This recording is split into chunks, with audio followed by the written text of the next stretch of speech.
Today, we're diving into the world of Arreqqana.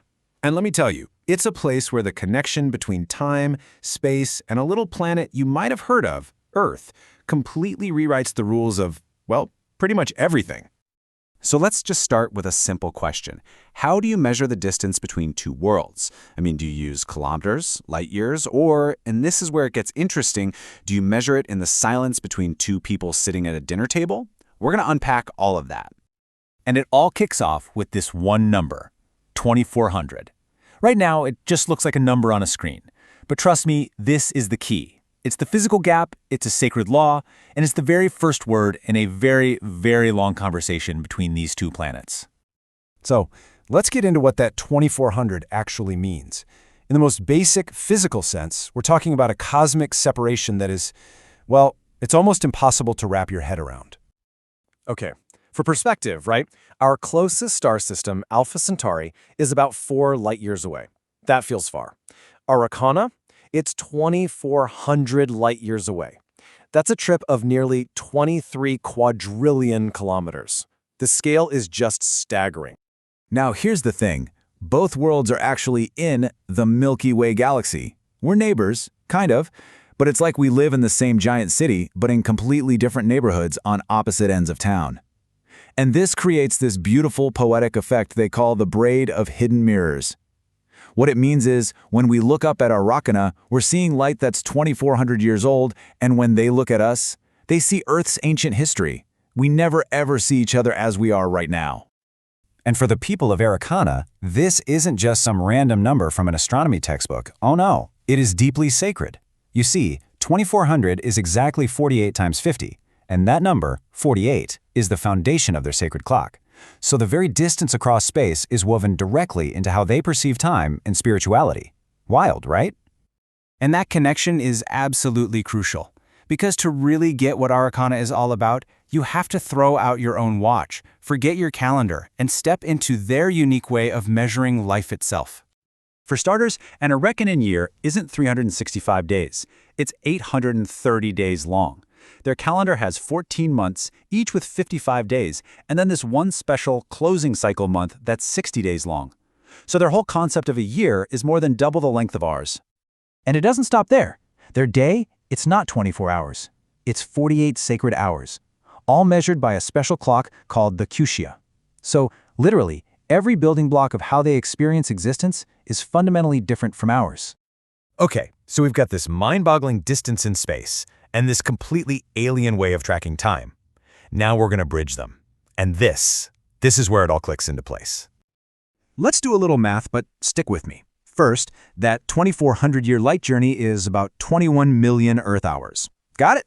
Next, one Arreqqanan year has just under 40,000 of their sacred hours. So here's the billion-dollar question. What happens when you divide the Earth time it takes to cross the gap by the time in an Arreqqanan year? The answer is 528. Think about that. A journey that takes light 2,400 of our years to complete is felt, perceived, and measured as only 528 of their sacred years. It completely changes the scale of history, of patience, of how long you're willing to wait for something. And this quote just nails it, doesn't it? It perfectly sums up that philosophical divide. What feels like an unimaginable eternity to us on Earth is, well, it's still a long time, but it's a knowable span of time to them. The distance isn't just physical, it's a matter of pure perspective. So, what on earth happens when this gigantic, abstract, cosmic separation becomes personal? When you take it out of the stars and put it at a dinner table between two kids who have to share a meal. Meet the Whitmore family. They're from Manhattan, and they are the very first humans to move into this neighborhood on Arreqqana. Their kids, Alex and Emily, are suddenly dropped into a world that doesn't just look different, it moves at a totally different speed. And they meet the locals right away. This is Jaru. His first words to Alex tell you everything you need to know about him. It's a little bit of a tease, a little bit of a warning, and a whole lot of pride in his own culture. He's curious about this Earth boy, but he's definitely keeping his guard up. And then you have Peppy. She's a whole different story. When her new classmate Emily is struggling, Peppy's reaction is the total opposite of Jaru's. She's all warmth and acceptance and this deep, quiet wisdom. She doesn't see an alien. She sees someone's intention. But then things start to change. At a big community feast, some other kids start giving Alex a hard time, and Jaru, the same kid who called him Earthboy, steps right in. He doesn't just defend him, he declares Alex is under his personal protection. This is a huge, huge deal. He calls Alex storm-marked. It's this powerful cultural idea. It's not about owning someone, it's about giving them your protection, your social standing, like a shield. You're safe now, but you're also his responsibility. It's how you survive in this new world until you can stand on your own. So you end up with these two totally different paths to finding your place. Emily is actively trying to fit in, to learn the customs by becoming Pepe's little shadow. Alex, on the other hand, kind of has belonging forced on him out of necessity. One is a choice, and the other is a survival tactic. And this is really the heart of it all. That incomprehensible 2,400 light-year gap between worlds just collapses. It becomes real. It becomes the awkward, curious, tense space between two teenagers trying to figure each other out over a plate of weird-looking food.